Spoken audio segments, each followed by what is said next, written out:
하나님 말씀 보도록 하겠습니다. 요한계시록 18장 1절부터 4절까지의 말씀입니다. 요한계시록 18장 1절부터 4절까지의 말씀, 저 여러분이 한 절씩 교독하시고 마지막 절은 합독하도록 하겠습니다.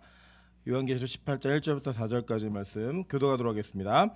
2일 후에 다른 천사가 하늘에서 내려오는 것을 보니 큰 권세를 가졌는데 그의 영광으로 땅이 환하여지더라. 힘찬 음성으로 외쳐 이르되 무너졌도다 무너졌도다 큰 성 바벨론이여, 귀신의 처소와 각종 더러운 영이 모이는 곳과 각종 더럽고 가증한 새들이 모이는 곳이 되었도다. 그 음행의 진노의 포도주로 말미암아 만국이 무너졌으며 또 땅의 왕들이 그와 더불어 음행하였으며 땅의 상인들도 그 사치의 세력으로 치부하였도다 하더라. 또 내가 들으니 하늘로부터 다른 음성이 나서 이르되 내 백성아 거기서 나와 그의 죄에 참여하지 말고 그가 받을 재앙들을 받지 말라. 아멘. 네, 우리 주변에 있는 분들에게 이렇게 한번 인사드리도록 하겠습니다. 이렇게 보고 싶은 사람인 줄 몰랐습니다. 네, 앞뒤로도 인사하겠습니다. 직접 볼 수 있어서 감격입니다. 네, 하나님의 은혜 가운데 우리 교회가 떨어져 있는 시간 동안 은혜가 있어서 서로를 보고 싶고 또 만났을 때 우리가 바꿀 수 없는 감격이 있는 그런 교회가 되기를 주님의 이름으로 축원합니다. 네, 오늘은 요한계시록 78번째 강의 시간입니다. 18장 1절부터 4절까지의 말씀을 가지고 세상의 부, 하나님의 부라는 제목으로 하나님 말씀 증거하도록 하겠습니다.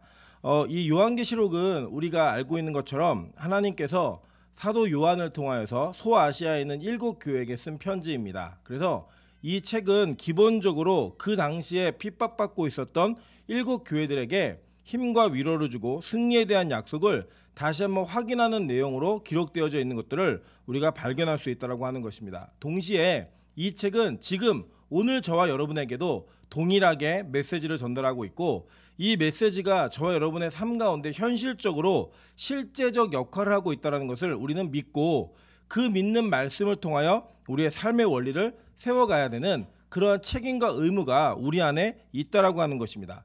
그런 관점으로 보면 이제 이 18장에서 이야기하고 있는 바벨론의 패망은 우리에게 이 땅을 어떻게 바라봐야 하는지, 그리고 또 저와 여러분이 이 땅에서 우리가 어떻게 살아가야 되는지를 정확하게 증거하고 이야기해주고 있다고 하는 사실입니다. 실제로 이 바벨론이라고 하는 것은 어떤 특정한 나라나 국가를 이야기하는 것이 아니라 하나님께서 세우신 하나님의 원리와 성경과 교회를 대적하고 있는 모든 인간의 세력과 힘과 권세와 나라와 개인과 이념, 이 모든 것들을 통틀어서 상징하는 것이라는 거예요. 더불어서 이 바벨론은 우리가 상상할 수 없는 힘과 능력을 가지고 있는 존재입니다. 그래서 때로는 이 바벨론이 교회를 무너뜨릴 것처럼 보이기도 하고 교인들을 죽이기도 하고 교회 역사를 끊어놓을 것처럼 기세등등하기도 하지만 그 가운데에서 하나님은 우리의 믿음을 지키시고 교회를 지키심으로 말미암아 이러한 어려운 환경 가운데서도 하나님께서 원하시는 자리까지 우리를 보존하신다는 거예요. 그리고 결국에는요, 이 바벨론이 그 스스로 서로 분쟁하며 망하게 되고 하나님의 선언과 함께 이 바벨론은 완벽하게 망한다라고 성경은 이야기한다라고 하는 것입니다. 그래서 이 요한계시록은요, 이 내용을 반복해서 우리에게 전달하고 있다라고 하는 사실이에요. 실제로 보겠습니다. 계시록 14장 8절에 이렇게 이야기합니다.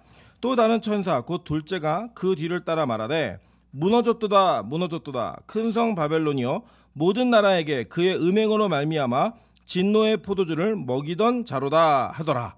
이거 이미 얘기했죠, 그죠? 이 얘기도 실제로 하나님께서 계시록 14장을 통하여서 바벨론은 무너진다라고 이야기하셨다는 거예요. 계시록 16장에도 이 이야기가 반복되고 있습니다. 16장 19절입니다. 큰 성이 세 갈래로 갈라지고 만국의 성들도 무너지니 큰 성 바벨론이 하나님 앞에 기억하신 바 되어 그의 맹렬한 진노의 포도주 잔을 받으매 라고 이야기해요. 그래서 그들이 진노의 포도주의 잔을 나눠주던 그런 모습이 하나님의 진노의 포도주의 잔을 마시는 걸로 통하여서 하나님이 그들이 세상을 통치하고 다스리던 그 방식을 하나님은 보기 좋게 복수하시고 역전하시는 그 장면을 이 땅 가운데 보이신다라는 거예요. 여러분, 이렇듯 하나님께서는 이 땅 가운데에서 우리가 살고 있는 이 세계가 악한 영이 통치하고 악한 영이 지배하고 그들의 권세가 모든 것들을 집어삼킬 것처럼 보이지만 결국엔 하나님이 이것들을 승리로 가져오신다는 약속을 계속적으로 선포하고 있다고 하는 것입니다. 그리고 이것을 구약에서부터 하나님은 크고 작은 모형으로 우리에게 보여주셨고 그 보여주신 모형의 결과물이 저와 여러분의 삶 가운데도 드러날 것이며 반드시 종국의 종말에는 하나님께서 예언하신 모든 것들을 모두가 확인할 수 있는 방법으로 알려주신다는 거예요. 선포하신다는 거예요. 그리고 오늘도 바벨론 성은 무너지고 있습니다. 그리고 앞으로도 무너질 것입니다. 그리고 종국에는 하나님의 그들의 권세와 모든 것들을 싸그리 없애고 무너뜨림으로 말미암아 믿는 자들의 승리를 약속한다라는 거예요. 여러분 그런 일들을 저와 여러분 안에서 계속적으로 겪으면서 계속적으로 들으면서 그 확신을 가져가는 것이 믿음이라고 성경 우리에게 가르치고 있다고 하는 사실입니다. 뭐 예를 들면 여러분 우리가 뭐 스포츠 경기나 운동 경기를 이렇게 보게 되면 우리가 그 긴장감이 있지 않습니까? 그죠? 제가 이제 농구도 좀 좋아하는데 이제 보니까 우리나라하고 필리핀하고 제가 필리핀 선교 갔다 와서 그런지 모르겠지만 이 두 나라가 친선전을 농구 경기를 두 차례에 걸쳐서 진행을 했습니다. 근데 경기가 굉장히 박진감이 있었어요. 그런데 제가 신문 기사로 보다가 우리나라 농구가 필리핀을 2번 다 이겼다라는 기사를 보고 그리고 나서 이제 하이라이트를 보게 된 거예요. 하이라이트 뭔지 아시죠? 그 요약해갖고 해주는 거. 그리고 이게 보는데 우리나라가 상대방이 10점인가 몇 점을 넣을 때까지 10점대를 넣을 때까지 한 점도 못 넣었어요. 여러분 제가 마음에 어려움이 있었을까요 없었을까요? 왜 있어요? 이기는 걸 알고 있는데 결과는 이미 제가 기사를 통해 봤다니까요. 결과는 우리나라가 이겼다라는 거를 제가 이미 듣고 기사를 읽었어요. 근데 우리나라가 상대방이 뭐 농구에서 10점이면 적어도 7, 8골이에요. 10점 이상 차이가 나면 그 정도의 골을 넣을 때 상대방이 넣을 때 우리는 한 골도 못 넣었다니까요. 그때 제가 마음이 불안했을까요? 안 불안했을까요? 절대 불안하지 않습니다. 왜요? 이기는 걸 알고 있기 때문에. 요한계시록은요 우리에게 그걸 선포하는 거예요. 여러분 성도는 교회는 반드시 이깁니다. 그러니까 그것 때문에 지금 이 상황 때문에 두려워하거나 힘들어하거나 어려워하지 마십시오. 교회는 승리하는 공동체이고 예수는 반드시 이기십니다. 이걸 강조하는 거예요. 그리고 그 하이라이트와 같은 부분이 오늘 이 18장에 기록되고 있다고 하는 사실입니다. 여러분 볼게요. 구약에는 이런 일이 어떻게 벌어지나? 여호수아 6장 1절부터 5절 20절부터 21절입니다. 이스라엘 자손들로 말미암아 여리고는 굳게 닫혔고 출입하는 자가 없더라. 여호와께서 여호수아에게 이르시되 보라 내가 여리고와 그 왕과 용사들을 내 손에 넘겨주었으니 너희 모든 군사는 그 성을 둘러 성 주위를 매일 한 번씩 돌되 엿새 동안을 그리하라. 제사장 7은 7 양각 나팔을 잡고 언약궤 앞에서 나아갈 것이요 7째 날에는 그 성을 7번 돌며 그 제사장들은 나팔을 불 것이며 제사장들이 양각 나팔을 길게 불어 그 나팔 소리가 너희에게 들릴 때에는 백성이 다 큰 소리로 외쳐 부를 것이라. 그리하면 그 성벽이 무너져 내리니 백성은 각기 앞으로 올라갈지니라 하시매 라고 이야기해요. 여러분 이 얘기를 들으면요 우리가 참 당사자가 아니니까 이걸 성경 말씀으로 듣는 거지 여러분 당사자였다고 한번 생각해 보세요. 우리가 어떤 성을 공략하기 위해서 많은 것들을 준비하고 많은 전쟁에 대한 어떤 정보들 그리고 그 전쟁을 어떻게 하면 이길까라는 연구를 하겠죠. 그죠? 했는데 하나님의 명령이 내려온 거예요. 내용이 뭐냐면 그냥 성을 6일 동안 하루에 한 바퀴씩 돌라는 거예요. 그럼 마지막 날에 7바퀴를 돌아서 총 몇 바퀴예요? 13바퀴를 돌라는 거예요. 이 13바퀴를 돌고 마지막에 제사장들이 나팔을 길게 불면 다 같이 함성을 질러서 이 성을 함성을 지르면 이 성이 무너진다는 거예요. 여러분 이걸 듣고 7바퀴를 돌 때 6바퀴 돌고 13바퀴째 돌 때 여러분 어떤 생각이 들었을 것 같아요? 만약 여러분이 여호수아를 따라다니는 군대고 그 백성이라면 지금 이 일을 하고 있는 여호수아가 정상으로 보일까요? 안 보일까요? 왜 믿음 있는 척 하세요 여러분? 이렇게 누군가 명령을 하면 이건 정상으로 보일 수 있는 명령이 아니에요. 여러분 하나님은요 이러한 방식으로 이 세상과의 싸움을 이겨가신다는 거예요. 그래서 볼게요. 20절부터 21절 보니까 어떤 일이 벌어졌는지 볼게요. 이에 백성은 외치고 제사장들은 나팔을 불매 백성이 나팔 소리를 들을 때 크게 소리질러 외치니 성벽이 무너져 내린지라. 백성이 각기 앞으로 나아가 그 성에 들어가서 그 성을 점령하고 그 성 안에 있는 모든 것을 온전히 바치되 남녀노소와 소와 양과 나귀를 칼날로 멸하니라 라고 얘기해요. 여러분 실제로 그런 일이 벌어진 거예요. 그래서 진짜로요, 이 여리고성의 유적을 보면 이 성은요, 이게 밑에가 크고 그리고 위가 점점 좁아지는 구조여야 합니다. 그래야지 이길 수 있죠. 그러니까 성이 견고하죠. 그리고 이게 반대로 이런 구조면은 성이 불안하겠죠, 그죠? 이렇게 안전하잖아요. 그럼 원래 기본적으로 성이 무너지면 어떻게 무너져야 되냐면 성벽이 무너지면 안쪽으로 무너져야 맞아요, 그죠? 안으로 기울어져 있으니까. 그런데 신기하게도 이 여리고성은 바깥쪽으로 무너져 있어요. 그래서 이게 하나님의 기적과 이적이 아니고서는 절대로 이룰 수 없는 일이 벌어진 거예요. 하나님께서는 이 땅에 특별한 뭐 지질학적인 위치, 뭐 지진대가 형성되다 다 맞아요. 맞지만 하나님 명령하신 대로 그들이 그렇게 순종했을 때 말도 안 되는 방식으로 그 성을 무너뜨리신다라는 거예요. 여러분 이 세계와 이 땅은요 그렇게 무너지는 겁니다. 여러분 우리 2년 전 3년 전에 누가 이 실내 생활을 하면서 사람과의 만남에서 마스크를 쓰지 않으면 대면할 수 없을 거 누가 상상했겠어요. 여러분 이게요 영화에서나 보던 일이 실제로 벌어졌고요, 그 영화에서나 보던 일이 실제로 벌어진 것보다 더한 일들이 앞으로 벌어질 겁니다. 여러분 웃기지 않습니까? 정말 과학 문명과 모든 것들이 해결할 것이 없을 것처럼 보이는 이 세상에서 바이러스라고 하는 존재 하나가 우리의 일상생활을 이렇게 바꿔놓을 수 있고 누군가의 생명을 앗아갈 수 있는 이 세계가 실제로 존재한다는 거예요. 여러분 하나님은요 이 땅을요 우리가 기대하고 상상하고 우리가 실제로 어떻게 예상할 수 없는 방법으로 쉽게 무너뜨리실 거예요. 믿으십니까? 여러분 우리 그걸 믿으며 사는 존재들인 거예요. 그래서 우리는 이 땅의 원리와 이 땅이 가지고 있는 하나님께서 원하시는 방법대로 살아가면서 그 땅의 원리들과 부딪히며 사는 존재들입니다. 그들이 볼 때 이해가 안 되는 거예요. 너 주일날 아침부터 뭐 하는 거니? 왜 너 11조를 내니? 왜 너 헌금을 하니? 왜 그렇게 먼 데부터 교회를 다니니? 오늘도 우리 그 한 자매가 등록을 했는데 집이 수원이에요. 수원 주변에 교회 많잖아요. 왜 여기까지 오는지 모르겠어요. 그러나 하나님께서는 우리가 이해할 수 없는 방식으로 저 여러분의 삶을 하나님이 원하시는 대로 이끌어 가신다는 거예요. 여러분 그게 복음이고 하나님의 능력입니다. 그걸 믿으며 사는 거예요. 실제로 이러한 예언이요 이 요한계시록에 요한만이 얘기한 내용이 아니라는 거예요. 여러분 잘 보세요. 에레미야 51절 41절부터 45절입니다. 슬프다 세상이 함락되었도다. 온 세상이 칭찬받는 성읍이 빼앗겼도다. 슬프다 바벨론이 나라들 가운데 황폐하였도다. 바다가 바벨론에 넘치며 그 노도 소리가 그 땅을 뒤엎었도다. 그 성읍들은 황폐하여 마른 땅과 사막과 사람이 살지 않는 땅이 되었으니 그리로 지나가는 사람이 없도다. 내가 배를 바벨론에서 벌하고 그가 삼킨 것을 그의 입에서 끌어내느니 민족들이 다시는 그에게로 몰려가지 아니하겠고 바벨론 성벽은 무너졌도다. 나의 백성아 너희는 그 중에서 나와 각기 여호와의 진노를 피하라 라고 얘기해요.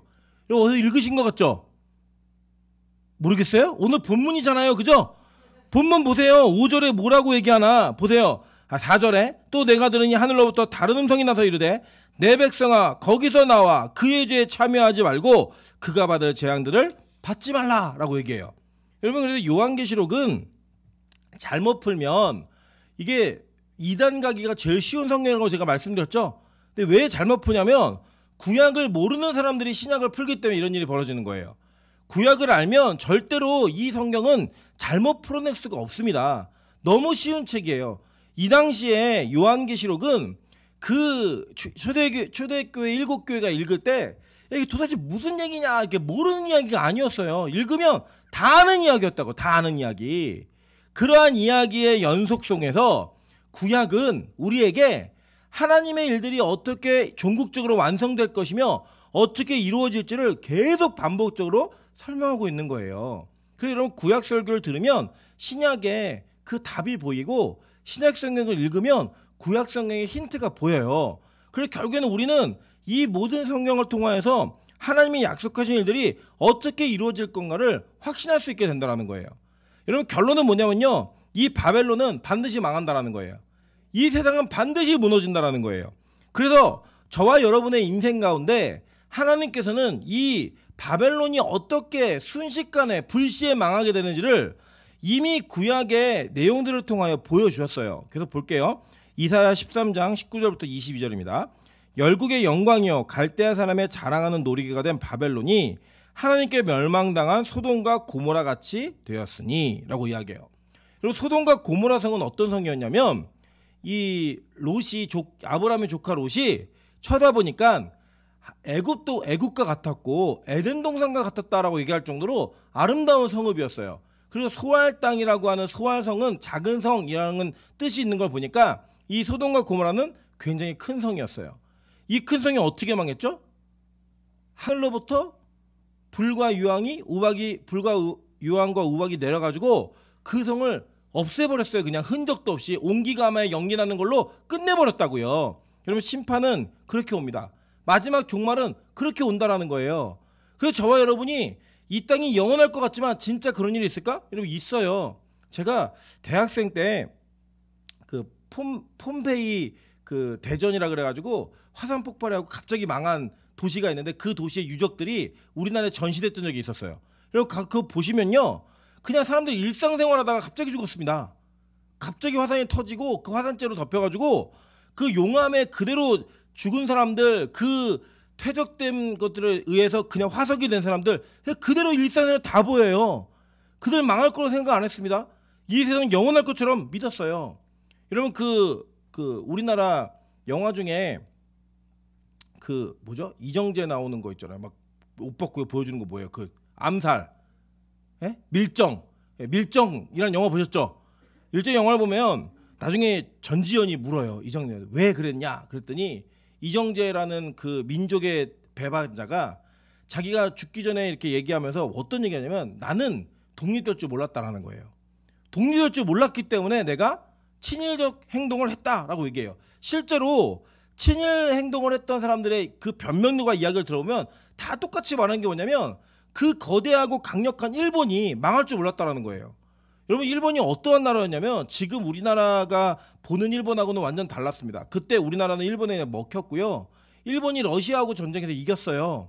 그 다음에 청나라하고 전쟁에서 이겼다고요. 우리는 정말로 거대한 대국이라고 보았던 그 나라들을 정말 너무 쉽게 이기고 미국을 먼저 성공했던 나라예요. 그런 나라가 누가 망할 거라 생각했겠어요? 누가?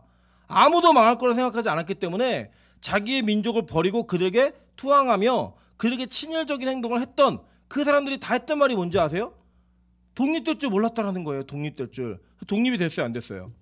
됐잖아요. 되니까 그들이 뭐예요? 역적으로 몰리고 실제로 그런 평가, 역사의 평가를 받는 거 아닙니까? 여러분 이 땅에서 그런 일이 벌어지는 거 우리 눈으로 본다고요. 하나님 나라 똑같아요. 우리가 천국이 종말이 예수의 재림이 올 거라고 믿는 사람들은요, 그걸 믿으면서 천국 백성처럼 사는 거예요. 근데 그걸 안 믿는 사람들은 그게 안 믿어지니까 이 세상의 바벨론이 영원할 것처럼 사는 겁니다. 그래서 뭐 하느냐? 이 바벨론의 이 음녀와 함께 그의 잔해에 있는 가증한 것들과 음행하는 것들을 같이 마시며 그거와 연합하여 즐거워하고 행복해하는 거예요. 오늘 성경 본문에 그 얘기하는 겁니다. 보세요. 보면은 3절에 그 음행의 진노의 포도주로 말미암아 만국이 무너졌으며 또 땅의 왕들도 그와 더불어 음행하였으며, 그죠? 그 권력을 누렸다라는 거예요. 더불어 보세요. 땅의 상인들도 그 사치의 세력으로 치부하였도다. 이게 뭐냐면 부를 쌓았다는 거예요. 그들과 함께 연합함으로 말미암아.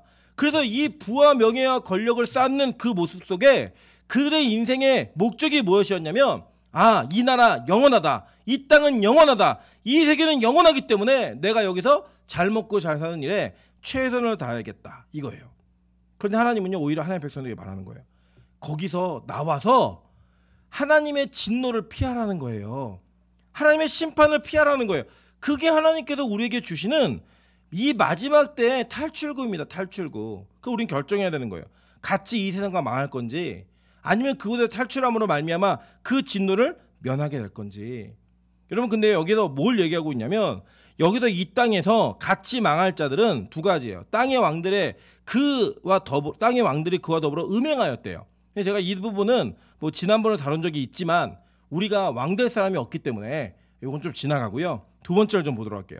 땅의 상인들도 그의 사치의 세력으로 치부하였도다라고 얘기해요. 이 부분에 대한 이야기를 좀 진지하게 좀 나누고자 합니다. 왜냐하면 가끔씩 우리 교회 안에서 그런 이야기가 좀 나오는 것 같은데, 우리 교회는 부자가 되는 거를 안 좋아하고 잘못됐다 생각하고 뭐 이렇게 보나보다라는 이야기들을 하시는 분들이 계신 것 같아요.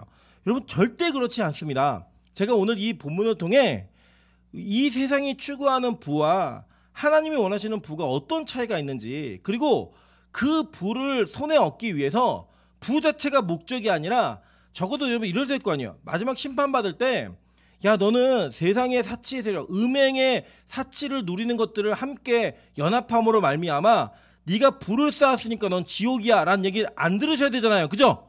근데 우리 부자로 살고 싶어요? 안 살고 싶어요? 살고 싶으시잖아요. 그죠? 그럼 적어도 이 땅에서 부자로 살았는데 하나님의 평가가 그래 너 참 잘했다라는 이야기 들으셔야 될 거 아니에요. 그죠? 오늘 그 비밀을 성경을 통해 알려드리도록 하겠습니다. 자, 여기 보니까 일단 이렇게 얘기해요. 계시록 3장 15절부터 19절입니다.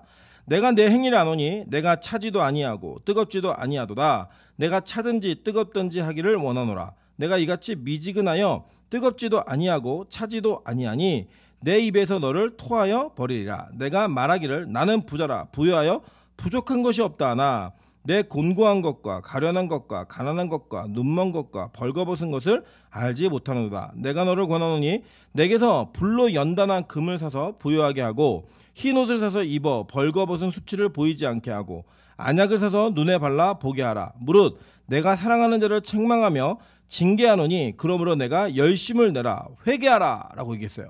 자, 이게 여러분 아시죠? 계시록 3장에 나와 있는 라오디게아 교회에게 했던 하나님의 말씀이에요.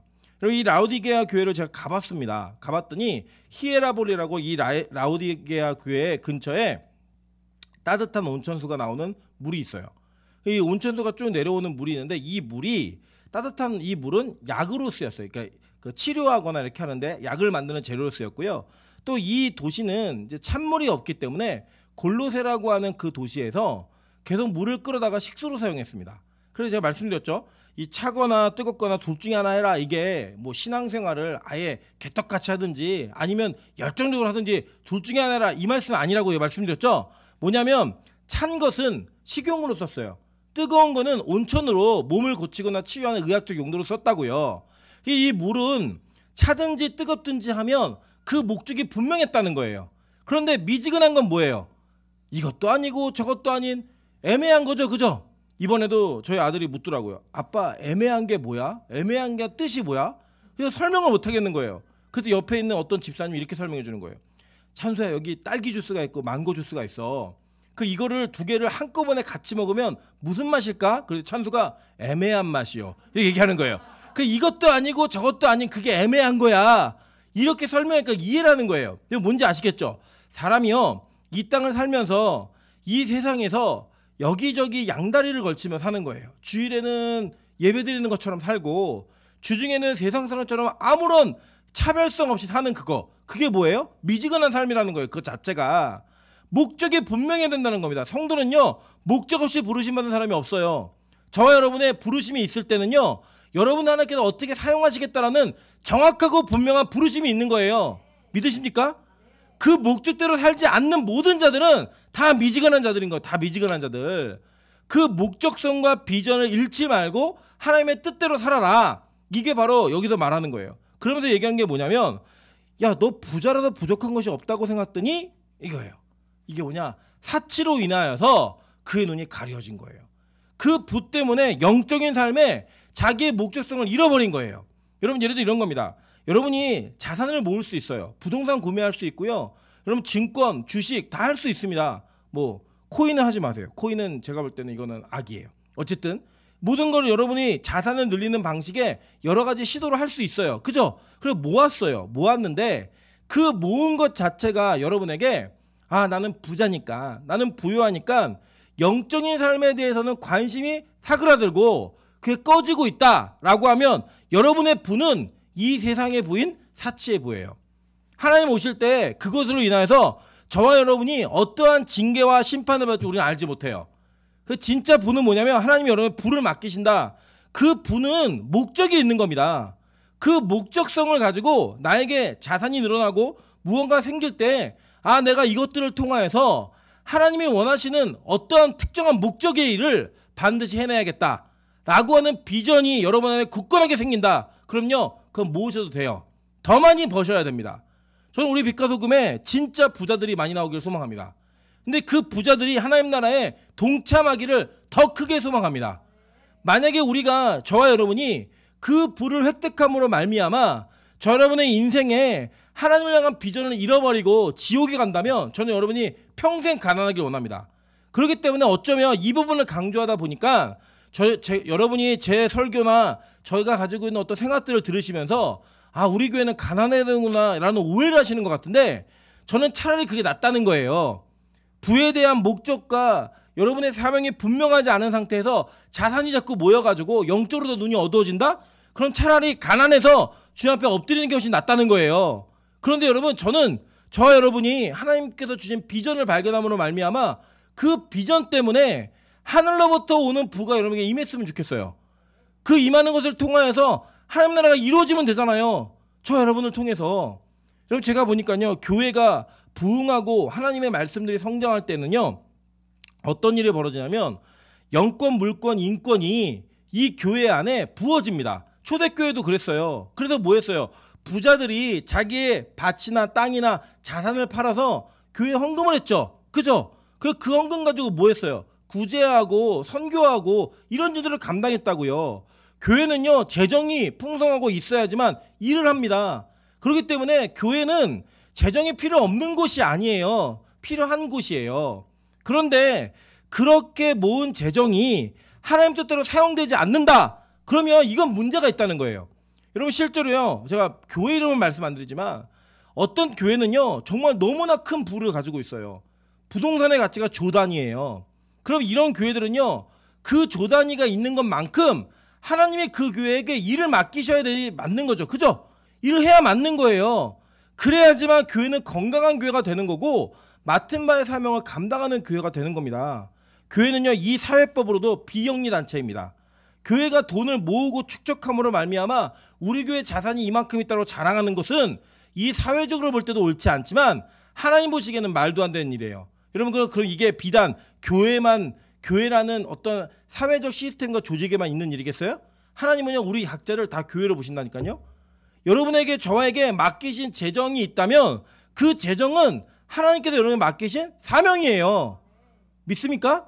그렇다면 여러분, 그것을 사용할 수 있는 여러분 실력을 기르셔야 되는 거예요. 영성을 기르셔야 되는 거예요. 여러분이 많은 재정이 막 부어지는데 뭘 할 줄 모른다. 기도가 없는 거예요. 기도가.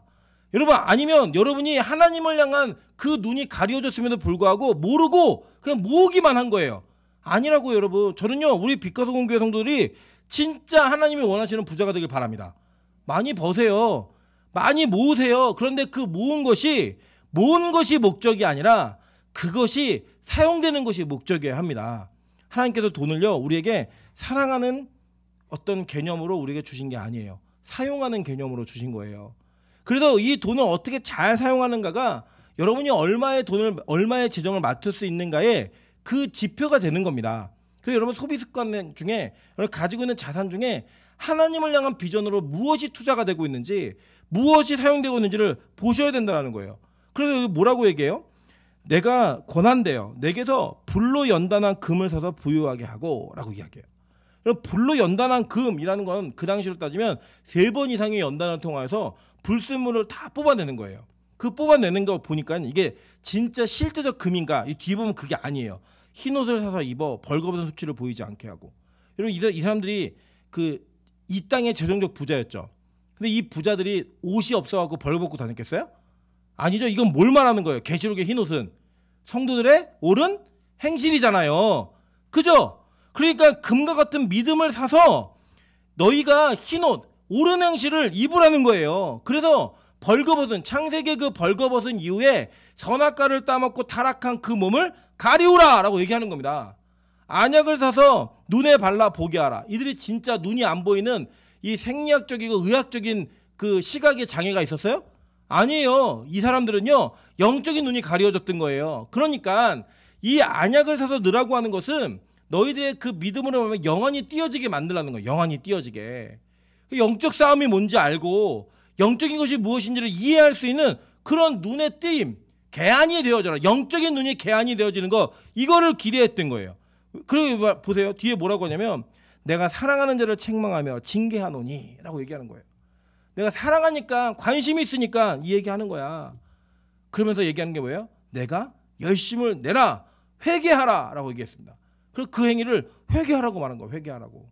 만약에 여러분의 인생에 하나님이 주신 목적이 아닌 다른 목적으로 여러분의 부를 누리기 위한, 축적하기 위한 시도가 여러분의 삶에 있었다? 뭐 해야 되는 거예요? 회개하라는 거예요. 그 메시지가 요한계시록에 오늘 전달되고 있는 겁니다.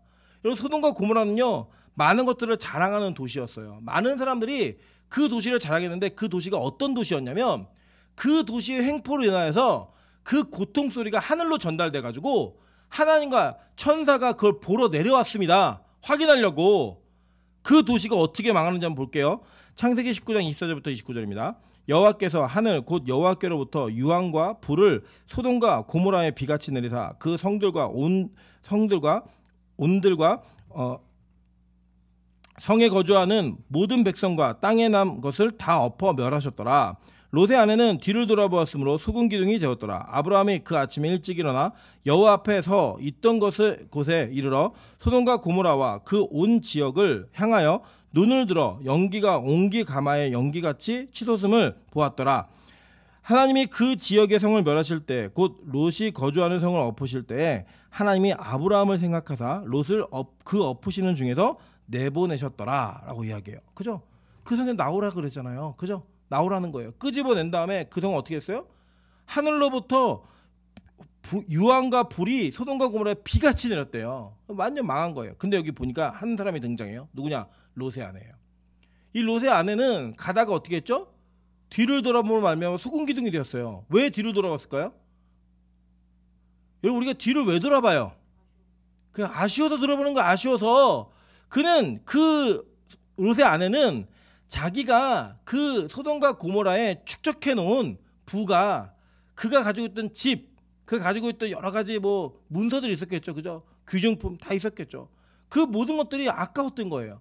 그래서 그는 하늘로부터 이 하나님의 심판이 내릴 때 그 아까움으로 인해 그걸 뒤로 돌아보았더니 뭐가 됐어요? 소금 기둥이 되어서 그는 이 땅에서 하나님의 진노 가운데 피하다가 죽은 가장 불행한 여자가 됐어요. 그죠? 그냥 그 차라리 있다가 맞아 죽든지, 어설프게 나오다가 아까워서 뒤돌아본 게 어떻게 됐어요? 소금 기둥이 됐다고요. 여러분, 그게 지금 우리 교회 안에 있지 않습니까? 여러분, 제일 불쌍한 사람이 누구냐면 교회 다니다 지옥 가는 사람이에요. 차라리 교회 안 다니고 마음껏 자기 마음대로 살다가 지옥 가는 건 마음대로 살다가 가니까 그렇게 가는 거죠. 근데 누가 있어요? 교회 다니다 지옥 가는 사람. 이 사람들이 왜 불쌍하냐면 이 사람들은 그렇다고 자유롭지도 못해요. 교회 안 나오는 것도 자유롭게 못해요. 어설프게 나오고 어설프게 안 나오고, 이런 인생의 반복을 통하여서 교회라고 하는 것이 자기의 족쇄예요. 평생. 자기가 너무 어려운 곳이에요.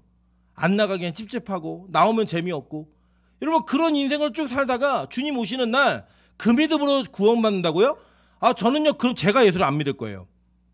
아니, 왜 뭐 하려고 이렇게 열심히 믿는데, 뭐 하려고 이렇게 이 세상 거 다 포기하고 끊고 하나님만을 바라보라는 그 말씀에 순종하려고 치열하게 노력을 하며 사는데 대충 사는 사람들 어떻게 구원받아요? 성경 그렇게 얘기 안 했어요. 어디에도 그렇게 얘기한 적 없어요. 있다면 저도 위로를 받을 것 같아요. 저도. 근데 성경은 되게 극단적이에요. 이 세상으로부터 나오라는 거예요. 거기서 뭘 누려라, 이게 아니에요. 나오라는 거예요. 그래서 보세요. 야고보서 5장 1절부터 6절 얘기합니다. 들으라 부한 자들아, 너에게 임할 고생으로 말미암아 울고 통곡하라. 너희 재물은 썩었고 너희 옷은 좀 먹었으며 너희 금과 은이 녹이 들었으니 이 녹이 너희에게 증거가 되며 불같이 너희 살을 먹으리라. 너희가 말세에 재물을 쌓았도다. 얘기해요. 보세요. 사용하라는 거예요. 지금 뭐냐면 그가 재물을 쌓았는데 그 재물이 썩었대요. 그가 옷이 좀이 먹었대요. 그냥 쌓아놓고 건들지도 않는 옷이 있으니까 좀이 먹은 거예요. 금과 은이 뭐 했대요? 녹이 슬었다는 거예요. 그 정도로 많은 보화와 재물을 쌓아놓은 자들에게 오늘 말하는 게 뭐냐면 울고 통곡하라는 거예요. 앞으로 너에게 어떤 고생이 있을지 너희에게 어떤 임할 재앙이 있을지 내가 지금부터 보여줄게. 그럼 얘기하는 거예요. 그 뒤에 보세요. 보라, 너희 밭에서 추수한 품꾼에게 주지 아니한 삭이 소리 지르며 그 추수한 자의 우는 소리가 만군의 주의 귀에 들렸느니라. 너희가 땅에서 사치하고 방종하여 살육의 날에 너희의 마음을 살찌게 하였도다. 너희는 의인을 정죄하고 죽였으나 그는 너희에게 대항하지 아니하였느니라 라고 얘기해요. 그래서 뭐 했어요?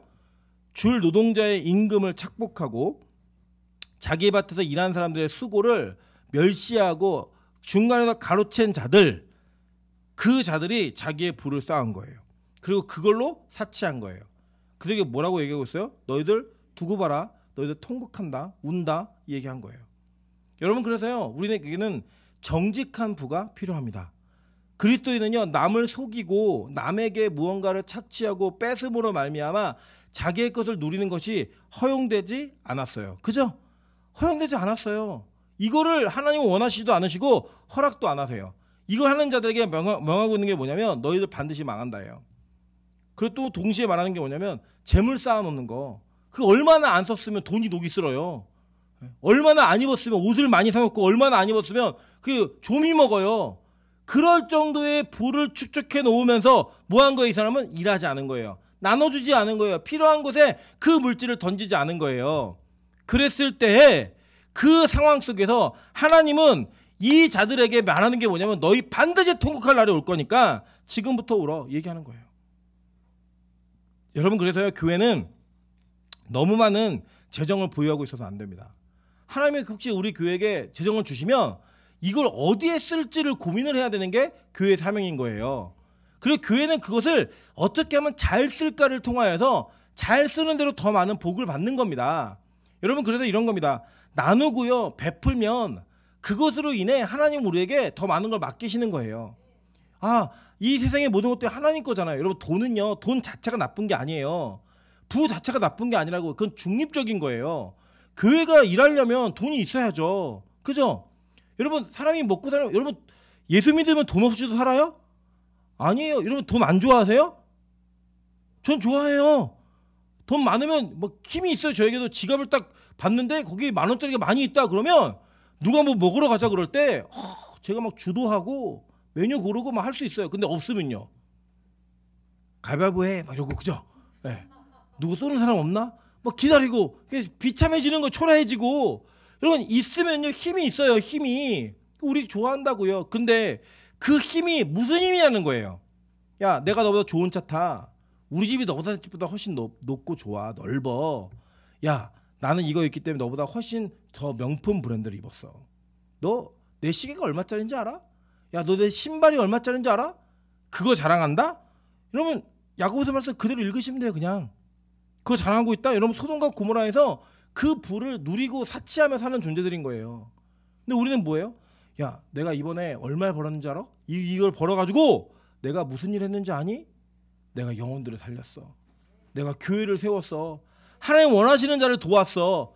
이걸 말할 수 있는 게 진짜 부라고요. 그런 부자가 되시라는 거예요. 그런 부자가.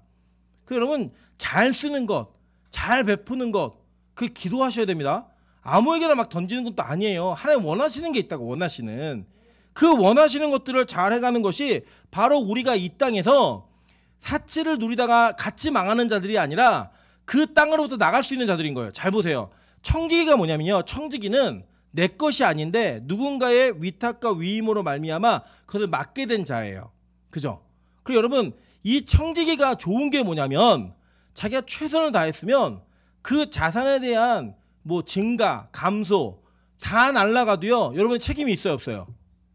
있어요, 없어요? 없잖아요. 맡은 일만 열심히 하는 건데, 그죠? 없는 거예요. 그죠?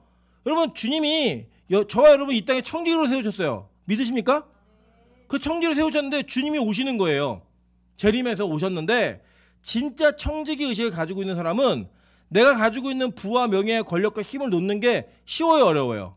쉽죠. 원래 내 게 아니었는데 왜 어려워요? 그게 놓는 거예요. 그냥 주님 맡기신 거 잘 사용하고 이제 주인이 오셨으니 다 주님 겁니다 라고 맡기는 거예요. 그죠? 여러분 상상해 보세요. 여러분이 여기 뭐 국민은행이나 하나은행에다가 여러분의 자산이 10억을 맡겨놨는데 가서 돈을 찾으려고 했더니 이 핑계 저 핑계 내면 안 내줘요. 여러분 열 받아요, 안 받아요? 받죠? 그 누구 돈인데? 내 돈인데 주님이 우리한테 맡겼는데 안 내놓는 거예요. 이 핑계 저 핑계 되는 거예요. 그게 똑같은 상황이에요. 똑같은 상황. 우리가 은행에게 준 게 아니에요. 맡긴 거지. 그죠? 그 하나님이 저와 여러분에게 맡기셨다는 거예요. 그럼 그 주님이 달라고 하면 내줘야 돼, 안 내줘야 돼요? 내주시는 거예요. 그냥. 은행이 망해도 여러분 책임 있어요, 없어요? 없어요. 여러분 무슨 책임 있어요? 그냥 내 거 아닌데 열심히 다 했는데 은행이 망했는데 어떻게 해요? 그냥 주님이 오셔가지고 다 내놔 그러면 내놓을 수 있는 믿음이 있다면 이 세상에 그 어떤 걸 가지셔도 돼요. 세계 최고의 부자가 되셔도 돼요. 근데 그게 없다. 그럼 차라리 주님 내가 뭐가 있어가지고 숨기고 내 거라고 하면서 하나님과 씨름하고 안 하게 그냥 가난하게 해주세요. 먹고 살게만 해주세요. 그럼 돼요. 그리고 천국 가야죠. 최종 목표가 그거 아니에요? 여러분 이 땅에서 부자로 살기 위해 예수 믿으셨어요? 아니잖아요. 천국의 부자로 살기 위해 예수 믿으신 거 아니에요? 그게 저와 여러분이 살아가야 될 상황이고 그게 우리가 추구해야 될 것이라는 거예요. 그거 안 하는 그거를 안 했던 사람들의 결론이 어떤지 성경 오늘 여기 얘기하고 있어요. 2절 보세요. 힘찬 음성으로 외쳐 이르되 무너졌도다 무너졌도다 큰 성 바벨론이요 귀신의 처소와 각종 더러운 영이 모이는 곳과 각종 더럽고 가증한 새들이 모이는 곳이 되었도다 라고 얘기해요. 그러니까 이 땅이 그렇게 된다는 거예요. 나중에는요. 성경은요 이런 이야기를 반복해서 계속 얘기해주고 있어요. 볼게요. 열왕기상 14장 11절입니다. 여로보암에 속한 자가 성읍에서 죽은즉 개가 먹고 들에서 죽은즉 공중의 새가 먹으리니 이는 여호와께서 말씀하셨음이니라 하셨나니. 그러니까 이 실제 구약에서도 하나님께서 망한다 그런 사람들의 말로가 어떤지를 얘기할 때 공중의 새가 시체를 뜯어먹는다는 거예요. 그게 뭐예요? 즉 가증한 새들이 모이는 곳이 되었도다. 이게 뭐예요? 시체들이 질비한 거예요. 죽음이 질비한 거예요. 그런 세상이 된다는 거예요. 그래갖고 그 시체를 뜯어먹는 가증한 새들이 모인 그 상황이 이 땅의 말로라는 거예요. 최후라는 거예요. 거기에 뭘 미련 갖니 얘기하는 거예요. 지금 하나님이. 그래서 볼게요. 열왕기상 16장 4절입니다. 바하사에게 속한 자가 성읍에서 죽은즉 개가 먹고 그에게 속한 자가 들에서 죽은즉 공중의 새가 먹으리라 하셨더라. 그죠? 이게 관용적인 표현이죠. 우리가 얘기하면 뭐 사촌이 땅 사면 배가 아파 뭐 얘기하면 진짜 배가 아픈 거예요? 그게 아니잖아요. 마음이 속상하고 질투난다 이런 얘기를 표현한 것처럼 이스라엘 그 문화 속에서는 저주가 임하는 땅 마지막에 어떤 일이 벌어질지를 얘기할 때 공중의 새가 먹으리라 내가 죽으면 이 표현이 관용적으로 쓰인 거예요. 계속. 그런데 이 세대주의자들이 이걸 가지고 뭐 특별한 새가 나타나가지고 세상이 멸망하고 말도 안 되는 얘기하고 앉아있는 거죠. 그냥.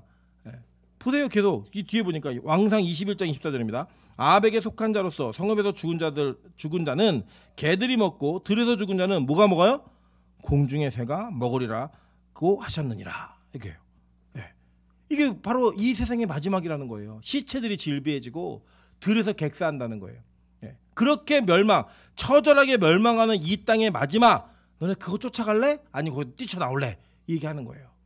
여러분 우리가 뛰쳐나간다는 얘기가 뭐 그러면 직장 그만두고 뭐 다 그만두고 산속에 숨어들어 살아야 되냐 그게 아니고요. 이 세상을 통치하는 원리로부터 자유한 자가 되는 거예요. 이 세상을 지배하는 그 사상으로부터 자유한 자가 되는 거예요. 그게 바로 저와 여러분이 이 땅에서 살아가는 방식인 겁니다. 그게 바로 우리가 믿음 있는 자임을 증명하는 증거인 거예요. 그게 못하면요 우리 똑같이 죽어요. 그래서 볼게요. 에레미야 34장 18절부터 20절입니다. 송아지를 둘로 쪼개고 그 두 조각 사이로 지나매 내 앞에 언약을 맺었으나 그 말을 실행하지 아니하여 라고 얘기해요. 여러분 보시면 이 전에 얘기했던 내용들은 다 하나님 안 믿는 사람들이었어요. 하나님을 멸시하는 자들이었고 근데 이 사람들 보세요. 언약을 송아지를 쪼개놓고 언약을 맺은 사람들이에요. 이 사람들이. 그러면 뒤에 있는 얘기가 뭐냐면 지난 유다 고관들과 예루살렘 고관들과 내시들과 제사장들과 이 땅 모든 백성을 내가 그들의 원수의 손과 그들의 생명을 찾는 자의 손에 넘기리니 그들의 시체가 공중의 새와 땅의 짐승의 먹이가 될 것이며 라고 얘기해요. 이 얼마나 불쌍한 사람들이냐면 이 사람들이 하나님과의 언약을 맺은 언약적 관계를 외형적으로 맺은 사람들이라는 거예요. 송아지를 쪼개놓고 그 사이를 지나가는 그 지나간 것에 의해서 그들이 하나님의 언약대로 살지 않았던 것 때문에 나중에 어떻게 되는 거예요? 그들의 시체가 공중의 새들의 먹이가 된다는 거예요. 먹이가. 여러분 교회 안에도 이런 사람이 많다는 거예요. 교회 안에도. 얼마나 무섭습니까? 저는요 한국교회가 정말 큰 가지고 있는 약점 가운데 하나가 뭐냐면 너무 구원이라는 그 단어를 남발했습니다. 남발했다는 건 무슨 의미냐면 진짜 구원받는 자들이 가져야 되는 구원의 확신이라는 축복을 그냥 마구잡이로 던짐으로 말미암아 정말로 객관적으로 봐도 믿음이 없는 자들이 스스로 구원의 확신을 갖기 시작했어요. 얘도 있으니까 나도 있어야 되고, 나도 있으니까 얘도 있어야 되고, 다 그냥 나눠 가진 거예요. 구원의 확신이라는 그런 아주 얄팍하고 그냥 정말 제가 볼 때 유치한 정도의 그 믿음의 수준을 다 구원의 수준을 올려놔 버린 거예요. 그리고 그걸 가지고 서로 구원 파티를 벌였어요. 교회 안에서. 그러니까 영적 전쟁, 뭐 이 세상의 세계관과의 충돌, 이 세상에서의 그 싸움과 원리를 벗어나는 그 힘겨운 싸움들, 치열한 싸움들 하지 않고서도 구원받을 수 있는 길을 열어준 거예요. 그게 구원이 있어요? 없어요, 여러분. 만약에 그게 있다면 요한계시록을 읽었던 이 초대교회 성도들이 왜 그렇게 죽었어야 됐을까요? 그럴 이유가 없죠. 여러분, 성경에 있는 믿음의 인물들이 왜 그렇게 이 세상 가운데서 특이하고 이상하게 살아야 됐을까요? 그럴 이유 없잖아요. 그랬던 이 사람들의 삶을 구원의 삶이라고 성경은 이야기하고 있는데 우리는 전혀 다른 삶을 살고 있으면서도 내가 구원받았다는 확신을 갖고 있어요. 이게 맞아요, 여러분? 제가 볼 때 진짜 양심적으로 제가 목사이고 이 교회가 이 말 때문에 많은 성도가 상처를 입고 떠난다고 하더라도 저는 해야 돼요. 그렇게 믿어서 구원 없습니다. 성경이 그걸 얘기하지 않아요. 지지하지 않는다고요. 성경이 말하지 않는 걸 어떻게 목사가 구원을 남발해요? 제가 하나님이 아닌데 저는 정직하게 말씀드립니다. 여러분, 이 세상에 바벨론 성으로부터 그들의 원리로부터 뛰쳐나갈 수 있는 믿음의 결단을 삶으로 옮길 수 없는 자들에게는 믿음이 없는 거예요. 그게 뭐냐? 구원받지 못한 자라는 거예요. 여러분, 제가 이 얘기를 이렇게 드리는 이유가 뭐냐면 제가 했기 때문에 말씀드린 게 아니에요. 저도 여전히 이 틈바구니 안에서 갈등하고 고민하고 있어요. 저는 안 그럴 것처럼 안 그러려고 노력을 진짜 많이 하는데도 제 친구들이 큰 교회 갔다고 하면 부러워요. 부러운 마음이 슬쩍슬쩍 지나가요. 나도 저런 교회 갔으면 이런 마음이 지나가고요. 그 친구들이 제가 볼 때는 죄송해요. 제가 이해하고 들어요. 제가 교만해가지고 저보다 실력이 없는데 더 좋은 것들을 누리고 있으면 제 마음에 배알이 꼴려요. 이게 맞나? 내가 이렇게 하는 게 진짜 맞나? 왜 하나님은 나한테 이것밖에 안 해주시지? 그 마음이 저한테도 있어요. 여전히 저도 이 땅이 가지고 있는 그 시각과 이 땅이 평가하는 것들을 제가 가지고 있는 선에서 제가 계속 저울질하고 있는 거예요. 나는 그 시각에 맞추어서 성공한 목사인가? 나는 괜찮은 사람인가? 나는 이 시기를 잘 이겨내고 있는가? 여러분, 제가 옛날에 되게 교만했다고 얘기했잖아요. 진짜 교만했어요. 저는 29에 대학교 교수가 됐습니다. 그래서 제가 그 인생에 저희 동기들 중에 제일 잘 나가는 사람, 그러면 뭐 제 이름이 안 나오지 않았어요. 저는 제 인생이 너무나 잘 나가고 제가 유명해질 거라고 생각해가지고 제가 어느 정도 교만했었냐면 제가 설교를 진짜 잘하는 줄 알았거든요. 그래서 저는 목회하면 10,000명은 금방 모을 줄 알았어요. 뭐 별로 일도 아니다. 제가 그래서 멀리서 설교해달라고 들어오면 안 갔습니다. 귀찮아가지고. 대전 이남은 내려가지 않았어요. 대전까지가 딱 경계선. 그랬던 저의 인생에 요새 계속 전화가 오는데 제가 미치겠어요. 제가 고등부 논지가 언젠데. 그래서 제가 그거를 거절을 못하겠어요. 왜 거절을 못하겠냐면 혹시 내가 교만해서 고등부 아이들이라고 내가 무시하나? 이런 마음이 제 안에 있는지 몰라가지고 제가 안 한다고는 못하겠어요. 안 한다고. 기도해볼게. 이렇게 고민해요. 어디든 뭐 예전엔 그랬거든요. 야, 뭐 초청 오면은 숫자가 얼만데 뭐 30명. 아예 안 가. 이제 묻지 않아요. 그냥 교회가 어떤 교회니? 그 교회를 위해 기도해야 되니까. 그 정도 물어도 몇 명 모이니 이런 거 안 물어요. 얼마 주니 이런 거 안 물어요. 제가 그 벗어나고 노력은 해요. 그럼에도 불구하고 여전히 제 안에 그 충동과 싸움이 있다고요. 성도들에게 왜 없겠어요? 저 여러분에게 그 현장에서 싸우는 저보다 더 치열한 부딪힘이 여러분 있으시겠죠. 그 유혹의 현장이 있는데. 그런데 여러분, 같이 이 싸움을 싸워야 돼요. 이겨야 돼요. 그래야지만 우리에게 천국이 약속될 수 있다는 거예요.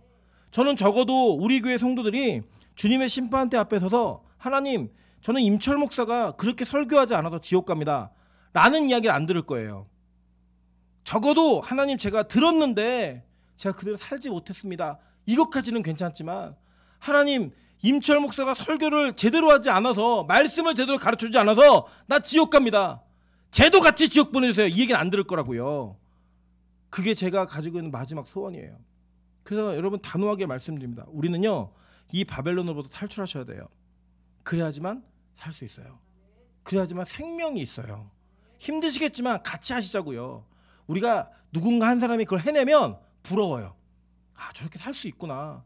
저렇게 살아갈 수 있구나. 그래서 그 살아가는 방식대로 우리가 같이 살 수 있는 거예요. 언제까지 이 세상의 눈치 보고 이 세상에 종속되고 이 세상의 원리에 묶여갖고 그렇게 사실 거예요. 남 의식하면서 남 바라보면서 거기에 못 벗어나고.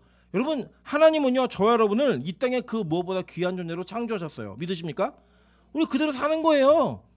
그걸 믿으면서 사는 거라고요. 하나님이 여러분에게 가난이라는 역할을 맡기셔서 그 가난 때문에 그 고생을 하지만 거기서 믿음 잃지 않고 천국 가는 모습을 보여주는 모델로 살아야 된다면 그렇게 사는 거예요.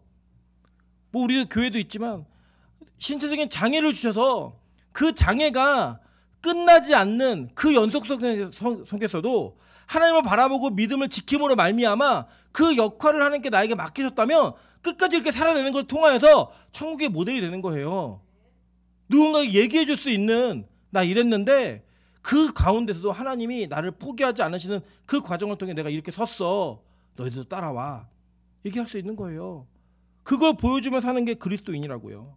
저는요 우리가 진짜 그 영광과 은혜를 소유하는 자가 되기를 간절히 축원합니다. 여러분 보세요. 계시록 5장 12절입니다. 큰 음성으로 이르되 죽임을 당하신 어린 양은 능력과 부와 지혜와 힘과 존귀와 영광과 찬송을 받으시기에 합당하도다 하더라. 뭐예요? 어린 양, 우리가 볼 땐 초라하게 죽으셨잖아요. 심지어 죽임당한 어린 양이라고 얘기해요. 그죠? 남을 대신해서 죽음당한 어린 양인데 능력, 부, 지혜, 힘, 존귀, 영광, 찬송, 여러분 좋아하는 거 다 하나님께 있어요. 이 원래 소유주가 예수님이에요. 믿으십니까? 여러분, 그리고 우리 부자 될 수 있어요. 예수 잘 믿어도요. 하나님 거라고만 인정하면 돼요. 그분이 맡기신 사명으로만 인정하면 가질 수 있어요. 마가복음 10장 29절부터 30절입니다. 예수께서 이르시되 내가 진실로 너희에게 이르노니 나와 복음을 위하여 집이나 형제나 자매나 어머니나 아버지나 자식이나 전토를 벌인 자는 현세에 있어 집과 형제와 자매와 어머니와 자식과 전토를 100배나 받되 박해를 겸하여 받고. 와, 이거만 없었으면 참 좋았을 텐데, 그죠? 박해랑 겸해서 이게 온다는 거예요. 이게 그러니까 이 땅에서 집도 내 거 아니고 형제, 자매, 부모도 다 내 거, 자식도 내 거 아닙니다 라고 고백하는 자에게 이 현세에서 100배나 주신다는 거예요. 믿으십니까? 진짜 버리세요. 그건 진짜 와요. 그리고 그 뒤에 뭐라고 얘기해요? 겸하여 박해가 오는데 그 박해 뒤에 내세의 영생을 받지 못할 자가 없으리라. 그 진짜 알짜배기 뭐예요? 뒤에 내세에 영생을 받지 못할 자가 없으리라. 여러분 잘 보세요. 여러분이 집도 내 거 아니에요. 형제, 뭐 자매, 어머니, 자식, 뭐 전토 다 내 거 아니에요라고 버려서 여러분 100배나 이 땅에서 받았어요. 그리고 그게 여러분 거예요? 그것도 역시 여러분 게 아니죠? 그죠? 그러니까 그렇게 그 원리를 가져가시는 거예요. 이 땅은. 그리고 난 다음에 박해가 온대요. 박해가 오는데 그걸 겸하여 받고 나면 뭐가 온대요? 내세 영원한 생명이 따라온다는 거예요. 이게 복인 거예요, 여러분. 그리고 신명기 8장 17절부터 20절 볼게요. 그러나 내가 마음에 이르기를 내 능력과 내 손의 힘으로 내가 이 재물을 얻었다 말할 것이라. 내 하나님 여호와를 기억하라. 그가 내게 재물 얻을 능력을 주셨음이라. 이같이 하시면 내 조상들에게 맹세하신 언약을 오늘과 같이 이루려 하심이니라. 내가 만일 내 하나님 여호와를 잊어버리고 다른 신들을 따라 그들을 섬기며 그들에게 절하면 내가 너희에게 증거하노니 너희가 반드시 멸망할 것이라. 여호와께서 너희 앞에서 멸망시키신 민족들 같이 너희도 멸망하리니 이는 너희가 너희 하나님 여호와의 소리를 청종하지 아니함이니라 라고 얘기해요. 준다는 거예요, 하나님이. 근데 그걸 잡았는데 와, 이거 내가 내 능력과 내 손의 힘으로 이거 벌었네? 얘기하지 말라는 거예요. 그 능력을 누가 주셨다는 거예요? 하나님이 주셨다는 거예요. 그리고 만약에 네가 그거를 붙들고 다른 신에게 절하고 다른 신을 따라다니면 어떻게 하겠다는 거예요? 반드시 멸망시키겠다는 거예요. 여러분, 이 세상의 불을 쫓아가면요 반드시 망합니다. 기억하세요. 하나님은 여러분에게 돈 벌 능력도 주세요. 믿으십니까? 돈 많이 버세요. 돈 많이 벌 수 있어요. 능력을 주셨다니까요. 그 능력을 가지고 버시는데 다 누구로부터 온 거예요? 하나님으로부터 온 거를 인정하라는 거예요. 계속 볼게요. 사무엘상 2장 7절부터 8절입니다. 여호와는 가난하게도 하시고 부하게도 하시고 낮추기도 하시고 높이기도 하시는도다. 가난한 자를 진토에서 일으키시며 빈궁한 자를 거름더미에서 올리사 귀족들과 함께 앉게 하시며 영광의 자리를 차지하게 하시는도다. 땅의 기둥들은 여호와의 것이라. 여호와께서 세계를 그것들 위에 세우셨도다 라고 얘기해요. 하나님이요 가난하게도 하시고 부하게도 하신대요. 그러니까 부가 다 나쁜 게 아니죠, 그죠? 하나님 그렇게 높이신다는 거예요. 더 영광스러운 자리로 높이시고 낮추기고 다 하나님 하시는 일이라는 거예요. 인정을 하는 겁니다. 여러분 부자가 된 건 누가 만드신 거예요? 하나님. 가난해진 것도요 하나님 하신 거예요. 인정하면 거기에서 내가 무엇을 할지 찾으면 되는 겁니다. 그게 우리 믿는 사람들의 인생의 삶의 방식이라고요. 불평하고 내가 원하는 걸 되고 싶어 하는 게 아니라 하나님께서 맡기신 것을 하는 거예요. 맡기신 것을. 그래서 명감독이신 하나님께서 우리에게 어떤 역할을 맡기시든 우리는 명배우가 돼야 되는 거예요. 하나님 나에게 이 역할을 이 땅에서 맡기셨구나. 내가 이거 잘하다 가야지. 그러면 여러분 이 하늘의 관객이 1000만 관객이 있어요? 몇 억 관객이 있어요? 수십억, 수천억 관객이겠죠. 그 모든 관객들이 여러분을 칭찬하는 거예요. 명배우다. 연기 죽였어. 그거 하는 거예요. 이 땅에서. 메소드 연기. 그거 하는 거 진짜 그렇게 사는 거예요. 그렇게. 맡기신 역할을 가지고 그게 살아내는 거. 그게 우리가 저와 여러분 해야 될 일이라고요. 하나님이 하시는 일이니까. 역대상 29장 11절부터 20절입니다. 여호와여 위대하심과 권능과 영광과 승리와 위엄이 다 주께 속하였사오니 천지에 있는 것이 다 누구 거예요? 주의 것이로소이다. 여호와여 주권도 주께 속하였사오니 주는 높으사 만물의 머리심이니이다. 부와 귀가 주께로 말미암고 또 주는 만물의 주자가 되사 손에 건세와 능력이 있사오니 모든 사람을 크게 하심과 강하게 하심이 주의 손에 있나이다. 그죠? 주님의 손에 있다는 거예요. 주님의 손에. 그러니까 우리 여러분 부자가 혹시 되더라도요 다 100% 주의 은혜예요. 믿으십니까? 하나님 은혜라고요. 여러분 실력이 아니고 은혜예요.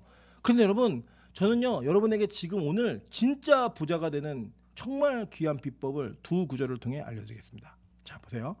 욥기예요. 욥기 23장 10절입니다. 그러나 내가 가는 길을 그가 아시나니 그가 나를 단련하신 후에는 내가 승금과 같이 되어 나오리라. 이 순금이라는 단어가 좀 지금 마음에 안 드는데 옛날 성경에 정금이라 됐거든요.